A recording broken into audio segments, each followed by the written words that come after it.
बस ये 2 चीज़ों का मिक्सचर आप एग्लोनिमा में डाल दीजिए और एग्लोनिमा का सूखता हुआ पौधा भी वापस से हरा-भरा हो जाएगा। यदि आपके भी एग्लोनिमा का पौधा गर्मियों में सूखने लगा है, इसकी टिप जल रही है, सूखे हुए पौधे को किस तरीके से रिवाइव कराना है, ये जानने के लिए वीडियो को पूरी देखिए। ये जो लिक्विड सी चीज़ है, ये डालने के बाद चाहे जैसा भी एग्लोनिमा का पौधा हो, आप उसकी ग्रोथ को डबल ट्रिपल करा सकते हैं। देखिए, गर्मियों में ही एग्लोनिमा की ग्रोथ होती है। एग्लोनिमा के ग्रोथ का ही ये टाइम है, मई जून के मंथ में। एग्लोनिमा की ग्रोथ के लिए कौन सी खाद देनी है और कौन सा बिल्कुल भी नहीं देना है, ये वीडियो में आगे आप जानेंगे। स्टेप नंबर 1 ये है कि यदि आपके एग्लोनिमा का पौधा सूख रहा है या पत्तियों के टिप जल रहे हैं या फिर पौधा आप ये कह सकते हैं कि ग्रोथ ही नहीं कर रहा है, तो इन तीनों चीज़ों के लिए एक ही चीज़ रिस्पॉन्सिबल है और वो है गर्मियों में कि एग्लोनिमा को आप ऐसे जगह पे रखेंगे जहाँ थोड़ी ठंडक रहेगी। मान लीजिए आपने शेड में रखा है और शेड में लू चल रहा है, तो लू वाले जगह पे जहाँ पर कि गर्म हवा आ रही है या एसी का जहाँ गर्म हवा एसी की निकल रही है, वहाँ पर बिल्कुल भी एग्लोनिमा को ना रखें। देखिए, जैसे मेरे एग्लोनिमा में ग्रोथ हो रही है, आपके भी एग्लोनिमा में ग्रोथ होने लगेगी यदि ये वाली खाद डालेंगे। अगली इम्पॉर्टेंट टिप ये है कि देखिए, एग्लोनिमा की 3-4 वेराइटीज़ ईजिली अवेलेबल है अभी नर्सरी पर। कोई भी एग्लोनिमा आपके पास है, सबकी केयर ऐसी ही करनी है जो जैसे मैं आपको बता रही हूँ।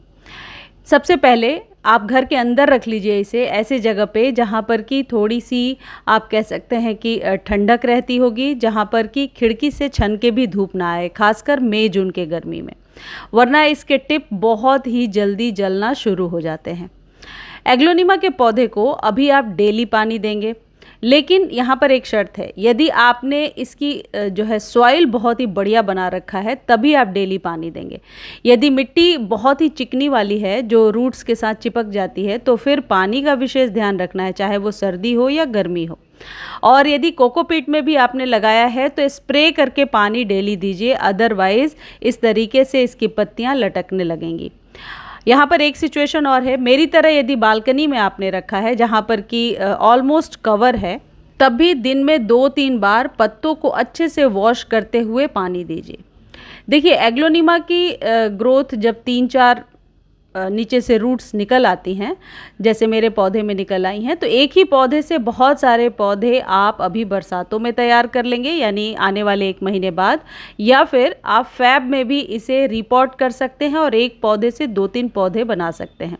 ये एक ऐसा पौधा है जो रूट डिवीज़न से बहुत आसानी से लग जाता है। कटिंग थोड़ी मुश्किल होती है लगाने में, लेकिन पौधे को जड़ से खोल करके रूट डिवीज़न से आप लगा सकते हैं। चलिए, अब मैं खाद आपको बताती हूँ। ये जो खाद आप मेरे हाथ में देख रहे हैं, ये है नीम खली। यकीन मानिए, बहुत ही बढ़िया खाद है एग्लोनिमा के लिए। गर्मियों में एग्लोनिमा को खाद देनी ही पड़ती है क्योंकि ये इसके ग्रोथ का टाइम है। 1 चम्मच नीम खली भर के लीजिए, उसमें आधा चम्मच के करीब मैंने एप्सम सॉल्ट डाल दिया है। एप्सम सॉल्ट बहुत ज़रूरी है, पत्तियों को पीले होने से बचा करके रखेगा। अब आपको क्या करना है, ये जो 1 चम्मच नीम खली और एप्सम सॉल्ट है, इसमें पानी डाल करके थोड़ी देर छोड़ दीजिए और उसके बाद तब तक आप मैनुअली यदि पत्ते वगैरह पीले हो रहे हैं तो उन्हें कट करके हटाएंगे। देखिए, मैं खींच करके दिखा रही हूँ कि कभी भी खींच के ना हटाएं। मैं प्रेशर के साथ खींच रही हूँ और थोड़ा सा और ज़ोर लगाऊंगी तो इसकी रूट्स बाहर आ जाएंगी। तो ये छोटी छोटी गलतियाँ बिल्कुल भी नहीं करनी है, कट करके हटाना है। इसमें देखिए 3, जैसा कि मैं आपको दिखा रही थी कि 3 इसमें नीचे से शूट्स आ गई हैं, यानी कि 3 पौधे आप बरसातों में तैयार कर पाएंगे यदि आपके भी एग्लोनिमा में शूट्स निकल रही हैं। ये जो खाद है, ये सूखते हुए पौधे में ज़रूर डालिएगा। यदि पौधे की स्टेम थोड़ी सी भी ग्रीन है तो नई पत्तियां आई एम श्योर 8 से 10 दिनों में ज़रूर निकल कर आ जाएंगी। ये जो है नीम खली और एप्सम सॉल्ट को मैंने थोड़ा सा घोल दिया, फिर 1 लीटर पानी में डाल दिया। आप चाहें तो डायरेक्टली भी 1 लीटर पानी में डाल सकते हैं, लेकिन मैंने सिर्फ दिखाने के लिए ऐसा किया है। उसके बाद इसी पानी को मैंने एग्लोनिमा के पौधे में डाल दिया है। मेक श्योर कि जब भी आप खाद दे रहे हैं उसके पहले सॉइल थोड़ी सूखी हो। ये मई एंड है, मई एंड से लेकर के जुलाई जब तक कि बरसात नहीं आ जाता है, ये खाद आप 15 दिनों पे रिपीट कर सकते हैं। लेकिन बरसातों में एग्लोनिमा का विशेष केयर होता है, उस पर वीडियो में बाद में ज़रूर शेयर करूँगी। अच्छे से इससे पानी दे दीजिए। अब यहाँ पर एक चीज़ ज़रूर आप समझ लीजिए, जब तक कि मौसम में ठंडापन नहीं आता है, यानी बरसात शुरू नहीं होता है, आप अपने एग्लोनिमा को ओपन में कभी भी नहीं रखेंगे। दूसरी चीज़, इसकी मिट्टी सूखे इस बात का ज़रूर ध्यान रखेंगे और सूखने के बाद ही स्प्रे करके पानी देंगे, क्योंकि गर्मियों में इसके बढ़त का टाइम होता है और बहुत सारा पानी उड़ेल दिया आपने तो ये पौधा ख़राब भी हो जाता है। एक चीज़ और है कि कोई भी हार्श केमिकल लाइक DAP या ऐसी कोई भी चीज़ जो कि परमानेंट पौधों को दी जाती है, अभी 9-10 दिन बिल्कुल भी ना दें, क्योंकि अभी ये पौधे में यदि आप देते हैं ये वाले खाद तो पचाना थोड़ा मुश्किल हो जाता है, नहीं पौधा बहुत जल्दी अपनी पत्तियों को गिराने लगता है और पीला पड़ जाता है। ऐसे जितने भी लीफी प्लांट्स होते हैं उनकी चमक को बरकरार रखने के लिए कैल्शियम युक्त खाद बहुत ज़रूरी होता है। तो आप चाहें तो आधा चम्मच चूना दे सकते हैं या फिर इस तरीके से चॉक आप मिट्टी में दबा सकते हैं।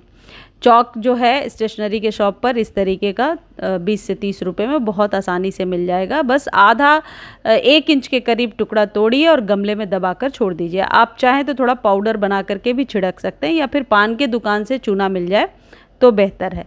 बस आधा चम्मच चूना आप 15 से 20 दिनों पर एक बार गमले में छिड़क दीजिए और फिर ऊपर से पानी दे दीजिए। सॉइल के लिए भी अच्छा है, पत्तियां भी चमकदार होंगी और ये महीने में एक बार या 20, 25, 30 दिनों के बाद ही रिपीट कीजिए ऐसा। एग्लोनिमा बहुत ही हार्डी प्लांट है, थोड़ी सी 3-4 चीज़ों का ध्यान रखेंगे तो कभी भी नहीं सूखेगा। धन्यवाद।